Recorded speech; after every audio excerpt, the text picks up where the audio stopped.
ये 3-4 कानूनी बिंदु थे जिसको मैं समझाना चाहता हूँ आपको। पहला, कि पहली बार ऐसा हुआ है, बड़ा विचित्र बात है और हमारे मानना है कि पूरी तरह से असंवैधानिक है। क्या है सही क्या गलत है वो उच्चतम न्यायालय निर्णित करेगा बाद में, अभी मामला लंबित है।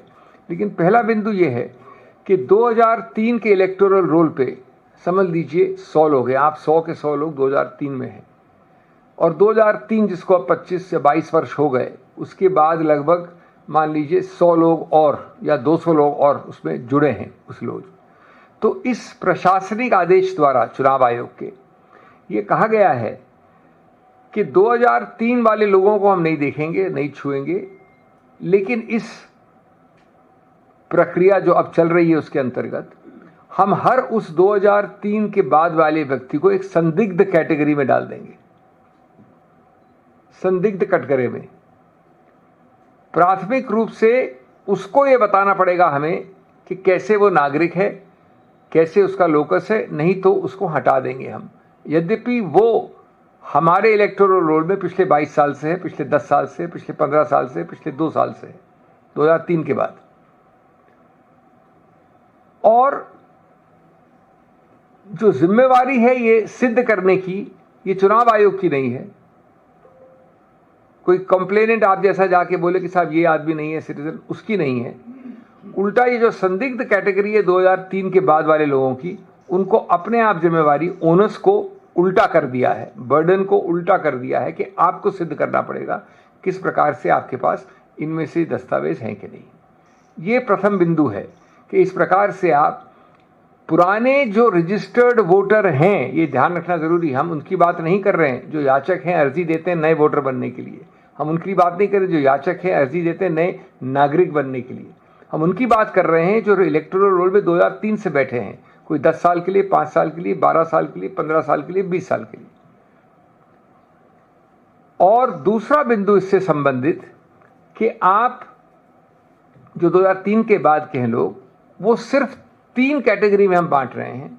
उनका समय सीमा दिए, मैं आपको डिटेल से बोर नहीं करूंगा।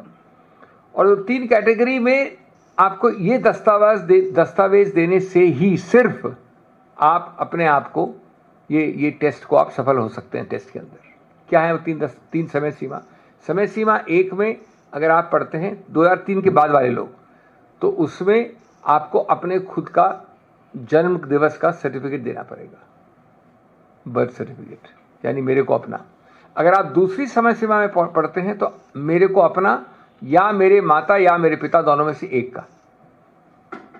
और तीसरे में मुझे अपना, मेरे माता का और मेरे पिता का, तीनों का सर्टिफिकेट देना पड़ेगा। उसके अलावा अगर आप ये सिद्ध नहीं करते हैं तो फिर आप उस 2003 की बाद वाली इलेक्टोरल रोल जो प्रकाशित हो चुकी इतने वर्षों, उसमें नहीं रह सकते। मैंने मजाक में कहा, जजेस को भी मैंने कहा कि साहब ये बहुत संदेह की बात है कि दिल्ली में कौन से ऐसे लोग हैं हमारे जैसे जो अपना खुद का बर्थ सर्टिफिकेट ला सकें। अपने माता या पिता की बात तो दूर है, मैं अपना सर्टिफिकेट आसानी से, कि मुझे पूर्व सूचना नहीं हो कई महीनों की, तो नहीं दे सकता बर्थ सर्टिफिकेट। तो ये था मूल मुद्दा, जो एक संदिग्ध कैटेगरी बनाना, एक जिम्मेवारी उल्टा करना, बर्डन ऑफ बदलना। तीसरा था कि ये सब किया गया एक प्रशासनिक कार्रवाई द्वारा, कानून में कोई बदलाव नहीं है। रिप्रेजेंटेशन ऑफ पीपल्स एक्ट होता है जो मूल ढांचा जो कानून का है इस विषय पे, उसमें कोई बदलाव नहीं है, कोई स्टैट्यूटरी नोटिफिकेशन नहीं है, एक प्रशासनिक आदेश है, एक प्रेस नोट है। और ये अधिकार क्षेत्र, जो तीसरा बिंदु सबसे महत्वपूर्ण है, मुख्य रूप से एक तरफ देखता है, एक कसौटी को देखता है, नागरिकता। तो बड़ा सरल आंसर है, नागरिकता की कसौटी को देखने का अधिकार क्षेत्र चुनाव आयोग में नहीं है। नागरिकता हो या न हो, या जो एक स्थापित वोटर लिस्ट में व्यक्ति है उसकी नागरिकता के कारण हटाया जाए कि नहीं, वो किसी और ट्राइब्यूनल को, कभी फॉरेनर्स ट्राइब्यूनल होगा, कभी एमईए होगा, कभी सरकारी एक प्रक्रिया होगी सिटीजनशिप एक्ट के अंदर, वो एक अलग एक्ट है। लेकिन रिप्रेजेंटेशन ऑफ पीपल्स एक्ट में पिछले 75 साल में कभी ये नहीं कहा गया कि हम आपके दस्तावेज देखेंगे एक मूल उद्देश्य के साथ कि नागरिकता आपकी कहाँ है। तो नागरिकता का अधिकार क्षेत्र भी आपके आसपास नहीं आता चुनाव आयोग को। ये तीसरा अहम मुद्दा हमने उठाया है। मैं किसी मुद्दे के मेरिट्स की बात नहीं कर रहा हूँ, मैं ये बता रहा हूँ कि हमने क्या मुद्दे उठाए, उनमें निर्णय क्या होगा वो उच्चतम न्यायालय का अधिकार क्षेत्र है, मेरा नहीं, आपका नहीं। चौथा, हमने कहा कि एक बहुत पुराना निर्णय है उच्चतम न्यायालय का ही, उसका नाम है लाल बाबू हुसैन, जिसने कहा है कि नागरिकता के विषय में और जो ये कैटेगराइजेशन है दो तरह का, एक तो वोटर जो लिस्ट में आना चाहता है पहली बार, और दूसरा वोटर जो लिस्ट में बैठा है ऑलरेडी कई वर्षों से। ये दो अलग कैटेगरी हैं।